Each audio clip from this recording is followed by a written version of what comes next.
istagimin chorasi Asya, Rahki, Asya. menga tosh otganga jonini otgan cheksam yonimda o'ltirib yotgan bu mening onam, bu mening onam. Sen bilmagan begorim, bu shoh jonimga madorim, yaltizli lolali bahorim. Bu mening onam, bu mening onam.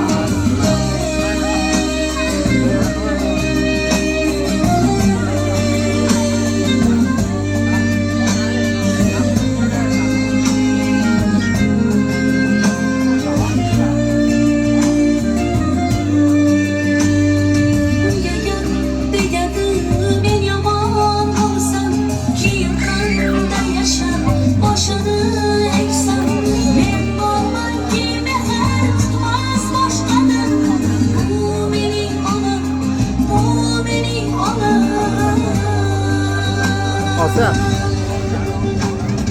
Qushdasan tinmagan bedorim, bu shoh jonimga madorim, yaltizli lolali bahorim.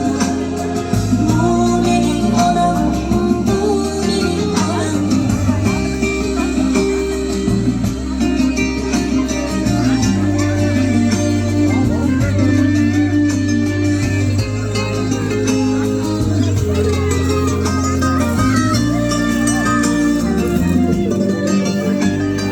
Bugun eng chiroyli gullarni olib, qo'liga berayin ketsin quvonib.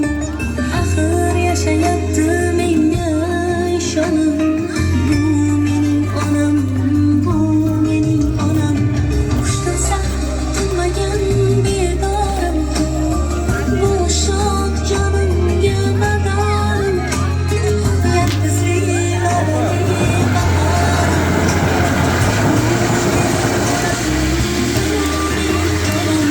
Qushdasan tinmagan bedorim, bu shoh jonimga madorim, yaltizli lolali bahorim.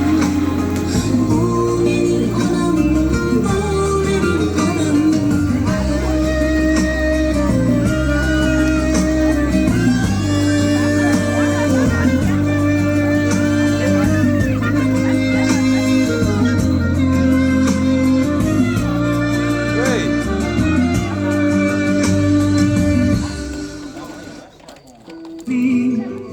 Gülü reyhanım mening, so'lib boryapman demang, tamom bo'laman.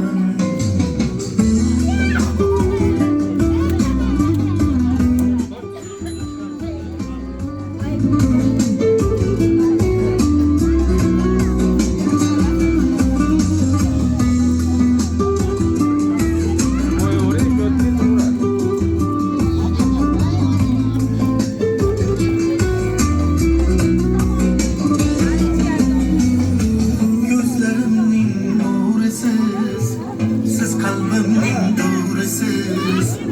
Onam aro mehrda, onalar mashhursiz. Siz bor hayot boshqacha, bunda yashash boshqacha. Siz duolar qilsangiz, omad kular boshqacha. Onam kasalman demang, onam kasalman demang.